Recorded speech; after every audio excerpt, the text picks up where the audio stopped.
আসসালামু আলাইকুম এভরিওয়ান, সবাই কেমন আছেন? আশা করছি সবাই ভালো আছেন। আজকের ব্লগটা সন্ধ্যা থেকে শুরু করলাম। সন্ধ্যায় আজকে কী নাস্তা বানালাম সেটাই শেয়ার করব। তো এখানে আমি মুরগি কেটে নিয়েছিলাম। মুরগি কেটে মুরগির বুকের মাংসগুলো নিয়ে নিচ্ছি। এগুলো এখন আমি কিমা বানাবো ব্লেন্ড করে। আর পাশে এগুলো বাকি যে বাকি অংশটুকু ছিল ওটা আমি পরের দিন রান্না করব। আর যে মুরগির যেই হাড়গুলো বের হয়েছিল ওগুলো দিয়ে আমি একটা চিকেন স্টক বানিয়ে নিলাম। এখানে সাথে পেঁয়াজ আর রসুন দিয়েছিলাম আস্ত আস্ত, আর লবণ। এই তো, আর এর এর বেশি আর কিছুই দেইনি।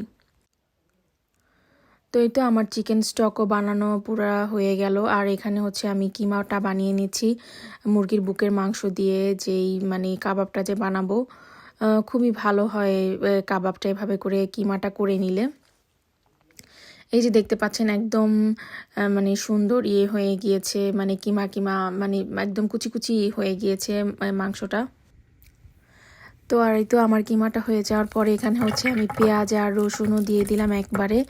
এগুলো একটু ভাঙা ভাঙা হয়ে আসবে, ব্লেন্ড হয়ে আসবে, এর জন্য একসাথে দিয়ে দিলাম। তারপর এই যে হয়ে গিয়েছে আমার কিমাটা। এখানে আমি সব ধরনের মাংসে যা যা মশলা দেই ওইটা দিয়েছি, আর সাথে দিয়েছিলাম একটু কাবাব মশলা, রাঁধুনি যে কাবাব মশলাটা এক্সট্রা সেটাই দিয়েছি। আর এই যে আমি স্যুপের জন্য এই চিকেন স্টকটা নিয়েছি, কিউব একটা নিয়েছি, আর একটা ম্যাগি স্যুপের প্যাকেট নিয়েছি। তো এই তো এখানে আমার চিকেন কাবাবগুলোর শেপটা করা হয়ে গিয়েছে। তো আমি এক এক করে শেপ করে করে আমি ভেজে নিচ্ছি। এগুলো ঝাল ছাড়া, বাচ্চাদের জন্য ঝাল ছাড়া ভেজে নিব, আর আমাদের জন্য একটু বেশি করে ঝাল দিয়ে তারপরে ভেজে নিব। বানাইছি ঝাল ছাড়া।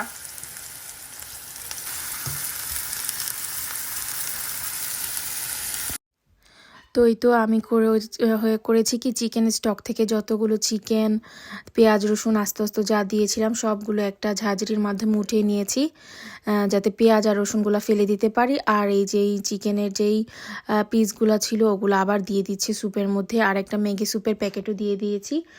আর আমি একদম লাস্টের দিকে চিকেনের যে কিউবটা সেটা আর কিছু সস আমি অ্যাড করেছি স্যুপটার সাথে। খেতে খুব বেশি মজা হয়েছিল। আমি দিয়েছিলাম ওয়েস্টার সস, আর সয়া সস, আর টমেটো সস। তো এই তো এইভাবে করে আমি স্যুপটা বানিয়ে নিয়েছি। তো এই তো আমার এখানে চিকেন কাবাবও এক এক করে ভাজা হয়ে গিয়েছে, ঝালগুলো হয়ে গিয়েছে ভাজা। আর এখানে লাস্টে আমি স্যুপের সাথে একটু ডিম অ্যাড করেছিলাম। এই তো পরিবেশনও করে ফেলেছি। অনেক মজাদার একটা বিকালের নাস্তা খেলাম, খুবই ভালো লেগেছে ঠান্ডার মধ্যে মজাদার এই নাস্তাটা খেতে। আর এটা পরের দিন একটু বাহিরে গিয়েছিলাম লিডেলে। তো ওইখানে টুকিটাকি কিছু কেনাকাটা করার ছিল, নাস্তা টাস্তা এগুলাই কেনাকাটা করে কিছু কোয়াশো, তারপরে ডোনাট, এগুলো কিনেছিলাম, যেগুলো আর কি পরবর্তীতে আমরা খেয়েছি বাসায়।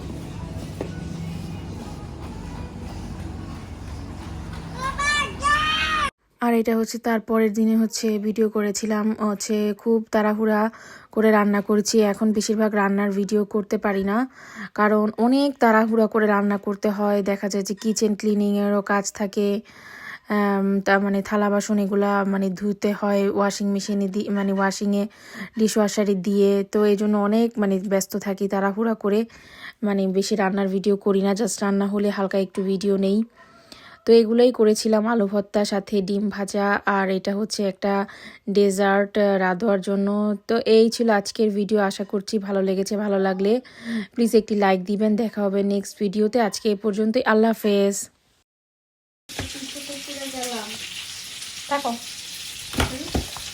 অনেক শক্ত, আইসক্রিম কেক এটা।